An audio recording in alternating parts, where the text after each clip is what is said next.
இன்னைக்கு தைப்பூச உற்சவம். முருகனுடைய அறுபடை வீடுகளில் பல்லாயிரக்கணக்கான பக்தர்கள் இன்னைக்கு திரண்டிருந்தாங்க. காவடி எடுத்து பாத யாத்திரையாக வந்து நேர்த்திக்கடன் செலுத்தி அறுபடையிலையும் அவர்கள் அருளை பெற்றார்கள். அந்த அறுபடையையும் ஒரே திரையில் பார்க்கலாம்.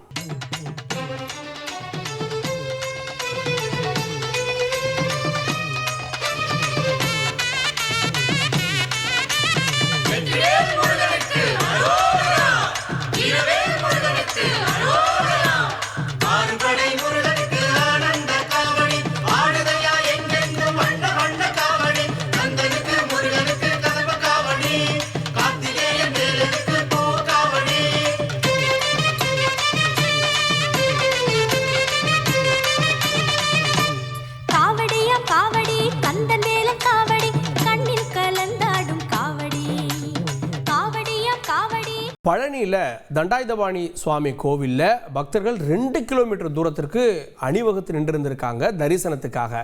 இதெல்லாம் ஒரு புறம் இருக்க, இவ்வளோ பக்தர்கள் வந்ததுக்கப்புறமா அங்கே பஞ்சாமிர்தத்துக்கே தட்டுப்பாடு ஏற்பட்டுருச்சான்.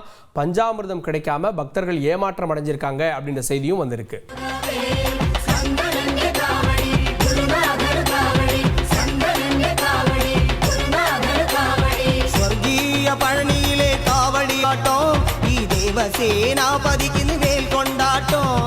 பழனில நிலைமை இப்படின்னா அடுத்தது திருச்செந்தூர் முருகன் கோவிலில் அலைக்கடல் என பக்தர்கள் திரண்டிருந்திருக்காங்க.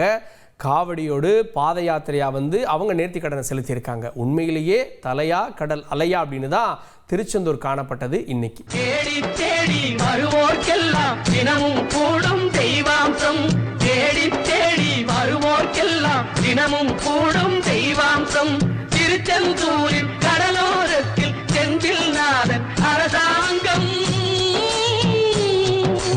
பழனியில் 2 கிலோமீட்டர் தூரத்திற்கு பக்தர்கள் நிற்கிறாங்க அப்படின்னா சென்னை அருகே திருவள்ளூர் அருகே சிறுவாபுரி முருகன் கோவில், இங்கே 3 கிலோமீட்டர் தூரத்துக்கு பக்தர்கள் நிற்கிறாங்களாம். அதனால் அவங்களை கட்டுப்படுத்துவதே காவல்துறையினருக்கு பெரும் போராட்டமாக இருந்திருக்கு. 3 கிலோமீட்டர் தூரம் நின்று பக்தர்கள் தரிசனத்தை பெற்று சென்று கொண்டிருந்திருக்காங்க. இதற்கு மத்தியில் அங்கே ஒரு கைகலப்பு ஏற்பட்டிருந்திருக்கு. என்ன அப்படின்றத பார்க்கலாம்.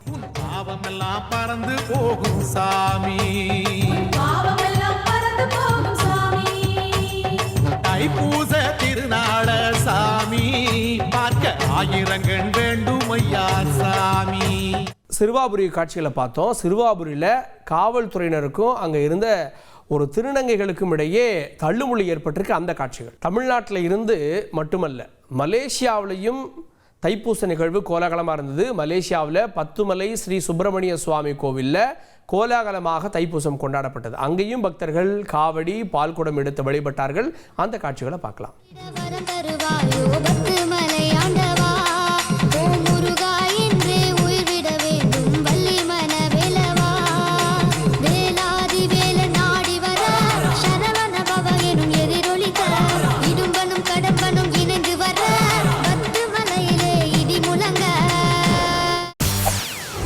செய்திகளை உடனுக்குடன் தெரிந்து கொள்ள உடனே சப்ஸ்கிரைப் பண்ணுங்க.